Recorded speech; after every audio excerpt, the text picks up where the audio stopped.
ने आपको उदाहरण दिया कि जो ज्ञानी पुरुष होते हैं, स्थित प्रज्ञ के वर्णन दूसरे अध्याय में स्थित प्रज्ञ का वर्णन आता है भगवत गीता में। ये पहले समझा दे कि देखो ज्ञानी महापुरुषों से कल्याण होना तो पहले ही भगवान ने बता दिया कौन किन महापुरुषों कैसी उपासना करना चाहिए।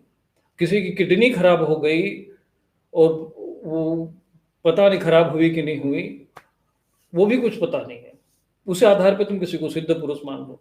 किसी ने हरी चटनी लाल लिख दिया अपने आगे, आपके नाम के आगे लिख दिया त्रिकालदर्शी, तुम उसको त्रिकालदर्शी मान रहे हो। किसी ने प्रेत सिद्ध कर दिया और तुम्हारे पर्ची भी तुम्हारा किसी का। मैंने कितनी बार घोषणा करके बोला कि भाई तुम्हारा कपट, तुम्हारा छल जो है ये आम जनता नहीं जान पाएगी, हम जानते हैं, हम उस मार्ग के हैं। हमारा भूतकाल बता दो थोड़ा सा, हमको चुनौती देते हैं। हमने कहा कि चलो हमारा तो छोड़ो, हमारा तो बाल भी तुम उखाड़ ना पाओगे, लेकिन कम से कम हमारे शिष्य को भी हम खड़ा कर देते हैं। 100 पाठ बजरंग बाण के करो, तुमको पता चल जाएगा कि उस मूर्ति के अंदर देवता है कि क्या प्रेत है। इन मूर्तियों के अंदर प्रेत पूजे जा रहे हैं। किसी धर्म ग्रंथ में प्रेतराज शब्द नहीं है, किसी धर्म ग्रंथ में बालाजी शब्द नहीं है।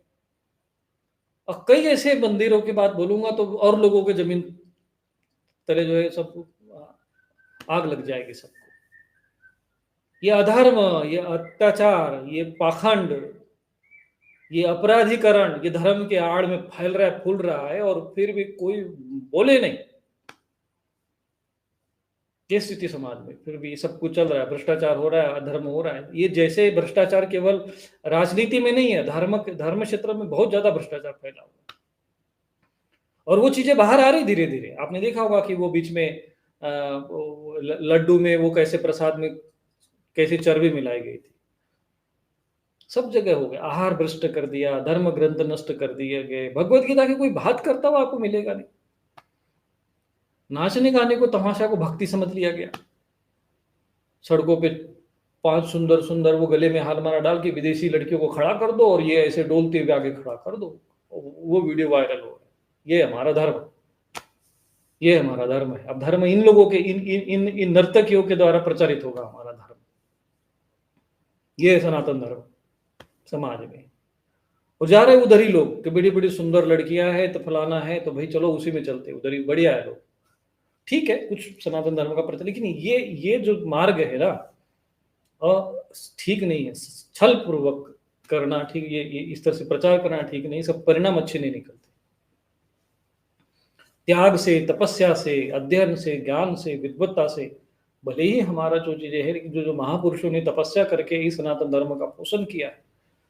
यज्ञ दान तप कर्म न त्याज्यम कार्य में वर्तत। यज्ञ के द्वारा, तपस्या के द्वारा, दान के द्वारा धर्म की रक्षा हो।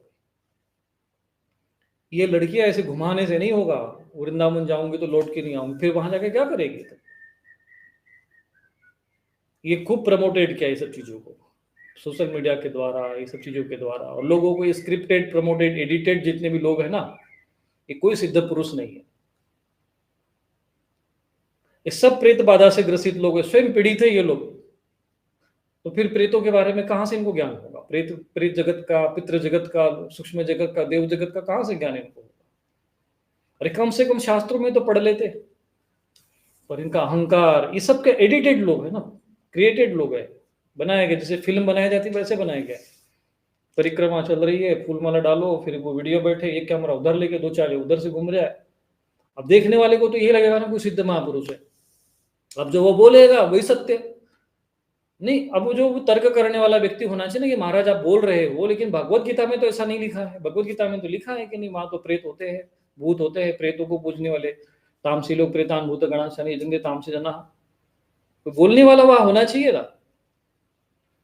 मैं इसीलिए कहता हूं कि भारत भूमि में आज भी कई विद्वान तपस्वी ज्ञानी पुरुष है, परंतु ये जो सोशल मीडिया, इलेक्ट्रॉनिक मीडिया, ये हमारा सनातन धर्म का शत्रु बन के बैठा हुआ है। इनके न्यूज चैनल में जो भी साधु महात्मा जा रहे हैं, वो सनातन धर्म का कहीं ना कहीं अपमान कर रहे हैं। ऐसी जगह पर वहां विवाद होता हो, जहां पर सनातन धर्म के साथ पर कुठाराघात होता हो, अपमान होता हो। ये धर्म संसद नहीं है, ये धर्म चर्चा का स्थान नहीं है।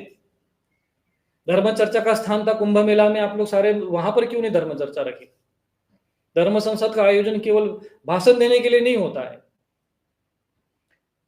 आज भी लोगों को ये नहीं पता है कि वर्णाश्रम व्यवस्था जन्म कर्म है कि गुण जन्म से है कि गुण कर्म से।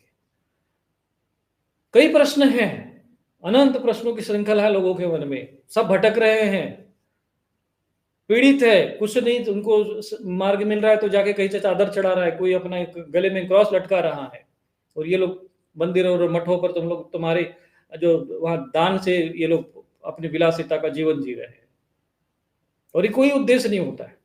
त्यागी तपस्वी पुरुषों को ज्यादा सब आडंबर की आवश्यकता ही नहीं पड़ती कि नहीं भाई तुम कोई भी हमें भी थोड़ा सा संकोच होता है, अगर कोई हमारे से कोई जा रहा है और हमें कोई फूलमाला आगे डालता है तो हमें अटपटा लगता है, हमें समझ में नहीं आता इन लोगों को कैसे अच्छा लगता है। भाव हो सकता है, किसी की श्रद्धा हो सकता है, लेकिन वहां वो एक बात अलग है। लेकिन वो अगर वो करे, वो बाकायदा वो उस प्लानिंग के साथ अगर ऐसे ही है, क्रिएटेड अगर चीजें हैं, योजनाबद्ध तरीके से अगर ये सब चीज की जा रही है, तो वो कम समाज के साथ छल है। और ये समझने का अगर विवेक हमारे सनातन धर्म के अनुयायी के पास नहीं है, तो वो आने वाले समय में अपनी इस मूर्खता, अज्ञानता और मूढ़ता का दुष्परिणाम भुगतेंगे, और उनके जीवन में भी दिखेगा, क्योंकि ये शास्त्र विधि का उल्लंघन है, शास्त्र की विपरीत आचरण है, शास्त्रोक्त तो साधना पद्धति नहीं है। और ये लोग भ्रमित करके, जो लोग थोड़ा बहुत हम जैसे साधक, साधु संत महात्मा जो लोगों को धर्म के मार्ग पे ले जा रहे हैं, उसमें भी ये लोग बाधक बन रहे हैं।